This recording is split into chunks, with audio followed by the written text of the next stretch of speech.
Hello guys, അനിമൻഡോർ സ്റ്റോറീസിന്റെ പുതിയൊരു വീഡിയോയിലേക്ക് എല്ലാവർക്കും സ്വാഗതം. ഈ വീഡിയോയിൽ നമ്മൾ വൺ പീസിന്റെ ചാപ്റ്റർ ആയിട്ടുള്ള 1175ന്റെ സ്പോയിലേഴ്സ് ആണ് എക്സ്പ്ലെയിൻ ചെയ്യാനായിട്ട് പോകുന്നത്. വീഡിയോ ഇഷ്ടപ്പെട്ട് കഴിഞ്ഞാൽ ഉറപ്പായിട്ടും ലൈക്ക്, ഷെയർ, കമന്റ്, ഹൈപ്പ് ഒക്കെ ചെയ്യുക. പിന്നെ നിങ്ങളുടെ എല്ലാവരുടെയും വലിയ സപ്പോർട്ട് കൊണ്ട് നമ്മുടെ ചാനലിൽ 6000 സബ്സ്ക്രൈബേഴ്സ് ക്രോസ് ചെയ്തിട്ടുണ്ട്. ഇനിയും ഇതേ രീതിയിൽ തന്നെ സപ്പോർട്ട് ചെയ്ത് മുന്നോട്ട് പോവുക. നമ്മുടെ ചാനൽ ഇനിയും സബ്സ്ക്രൈബ് ചെയ്യാൻ ആരെങ്കിലും ഉണ്ടെങ്കിൽ ഇപ്പം തന്നെ മറക്കാതെ ഒന്ന് സബ്സ്ക്രൈബ് ചെയ്ത് വെച്ചേക്കുക. സോ അപ്പോൾ ഇനി ഒട്ടും തന്നെ സമയം കളയാതെ നേരെ നമുക്ക് സ്പോയിലേഴ്സിലേക്ക് കടക്കാം. ചാപ്റ്ററിന്റെ പേര് നിദോഗ് എന്നാണ്.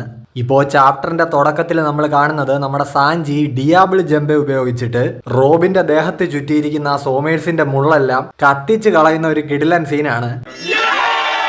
അതേപോലെ തന്നെ സോറോ ആണെങ്കിൽ ആ ഹോസ്റ്റേജ് കുട്ടികളുടെ ദേഹത്ത് ചുറ്റിയിരിക്കുന്ന സോമേഴ്സിന്റെ മുള്ളുകളെല്ലാം വാളുകൊണ്ട് വെട്ടി അരിഞ്ഞ് ദൂരെ കളയുന്നുണ്ട്. ലൂഫി ആണെങ്കിൽ ഇപ്പോൾ സോറോയെ അഭിനന്ദിക്കുന്നുണ്ട്. നീ ഇങ്ങനെ ചെയ്യുമെന്ന് എനിക്ക് അറിയാമായിരുന്നു സോറോ, നിന്നെപ്പറ്റി ഞാൻ വിചാരിച്ചതുപോലെ തന്നെ എന്നൊക്കെ ലൂഫി പറയുന്നു. സോ ഇപ്പോൾ ദേഹത്തെ ആ മുള്ളെല്ലാം പോയി കുട്ടികളെല്ലാം സേഫായി അവരെ ലൂഫിയും ലോക്കിയും കൂടെ ജാറുളിന്റെ അടുത്ത് എത്തിക്കുന്നുണ്ട്. ഇപ്പോൾ നമുക്ക് ഈ ചാപ്റ്ററിൽ ഒരു ഫ്ലാഷ് ബാക്ക് കിട്ടുന്നുണ്ട്. അതിൽ ജാറുള് ലോക്കിയുടെ ഡെവിൾ ഫ്രൂട്ട് ഏതാണെന്ന് എക്സ്പ്ലെയിൻ ചെയ്യുന്നുണ്ട്. അത് മറ്റൊന്നുമല്ല, dragon fruit mythical zoan model Nidhogg. അതേ ഗൈസ്, അപ്പം നമ്മൾ ഊഹിച്ചതുപോലെ തന്നെ നിദോഗാണ് ലോക്കിയുടെ ഡെവിൾ ഫ്രൂട്ട്. ജാറുൽ ഈ ഫ്രൂട്ടിനെ പറ്റി കുറച്ചുകൂടി എക്സ്പ്ലെയിൻ ചെയ്യുന്നുണ്ട്. അതായത് ഈ ഫ്രൂട്ട് ആര് കഴിക്കുന്നോ അവർ ഈ ലോകത്തിലേക്കും വെച്ച് ഏറ്റവും വലിയ ഡ്രാഗൺ ആയിട്ട് മാറും. പക്ഷെ ഒരു കണ്ടീഷൻ ഉണ്ട്. ആ ഡ്രാഗണിന്റെ സൈസ് എന്ന് പറയുന്നത് ഈ ഫ്രൂട്ട് കഴിക്കുന്ന ആളുടെ സൈസുമായിട്ട് പ്രപ്പോർഷണൽ ആയിരിക്കും. അതായത് ഏൻഷ്യന്റ് ജയൻസിന്റെ അത്രയും സൈസ് ഉള്ള ഒരാൾ ആ ഫ്രൂട്ട് കഴിച്ചെങ്കിൽ മാത്രമേ അതിന്റെ ഫുൾ പൊട്ടൻഷ്യൽ പുറത്തെടുക്കാൻ പറ്റൂ. ജാറുൽ വീണ്ടും പറയുന്നുണ്ട്, അതായത് പണ്ട് എൽബാഫില് ഗോഡ് ഓഫ് വാർ എന്നറിയപ്പെട്ടിരുന്ന ഒരാളാണ് നിദോഗ് ഡെവിൾ ഫ്രൂട്ട് കഴിച്ചിട്ടുണ്ടായിരുന്നത്. അങ്ങേരുടെ കയ്യിലുണ്ടായിരുന്ന വെപ്പൺ ആയിരുന്നു റാഗ്നർ. അയാൾ പണ്ട് സൺഗോഡുമായിട്ട് ക്ലാഷ് ചെയ്തിരുന്നു എന്നും ജാറുൽ പറയുന്നു. ഈ ഗോഡ് ഓഫ് വാറിന്റെ ഒപ്പം അയാൾക്ക് വിശ്വസ്തനായ മറ്റൊരാൾ കൂടി ഉണ്ടായിരുന്നു എന്ന് ജാറുൽ പറയുന്നു. അതാണ് ഐസ് സ്ക്വിറലായിട്ടുള്ള റാറ്ററ്റോസ്കർ.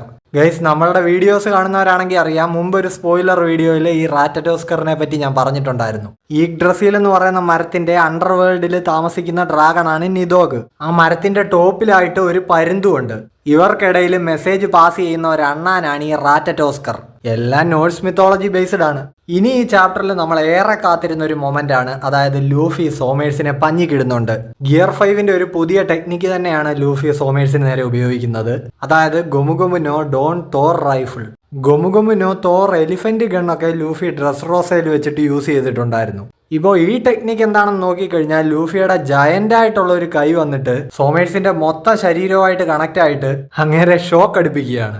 ലോക്കി ആണെങ്കിൽ ഇപ്പോൾ അവന്റെ ആ ഇടിമിന്നലിന്റെ പവർ വെച്ചിട്ട് കില്ലിംഗ്ഹാമിന്റെ ആ ഡ്രീം മോൺസ്റ്റേഴ്സിനെ എല്ലാം വീഴ്ത്തുന്നുണ്ട്.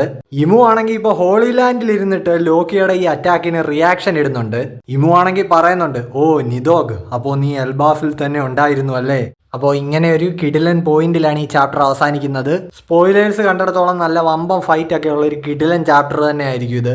അതേപോലെ തന്നെ അടുത്ത ആഴ്ചയാണെങ്കിൽ ബ്രേക്കും ഇല്ല. അപ്പോൾ എന്തായാലും എല്ലാം കൊണ്ടും കൊള്ളാം. ഈ ചാപ്റ്ററിന്റെ ഡീറ്റെയിൽഡ് എക്സ്പ്ലനേഷൻ നമ്മൾ വെള്ളിയാഴ്ച അല്ലെങ്കിൽ ശനിയാഴ്ച അപ്ലോഡ് ചെയ്യുന്നതായിരിക്കും. ഈ വീഡിയോയെ പറ്റിയുള്ള നിങ്ങളുടെ അഭിപ്രായങ്ങളൊന്നും കമന്റ് ചെയ്യാൻ മറക്കണ്ട. അതേപോലെ തന്നെ നമ്മുടെ ചാനൽ ഉറപ്പായിട്ടും എല്ലാവരും സബ്സ്ക്രൈബ് ചെയ്യുക. സോ അപ്പോൾ ഫുൾ ചാപ്റ്ററിന്റെ വീഡിയോ ആയിട്ട് ഉടനെ കാണുന്നവരേക്കും എല്ലാവർക്കും ബൈ ബൈ.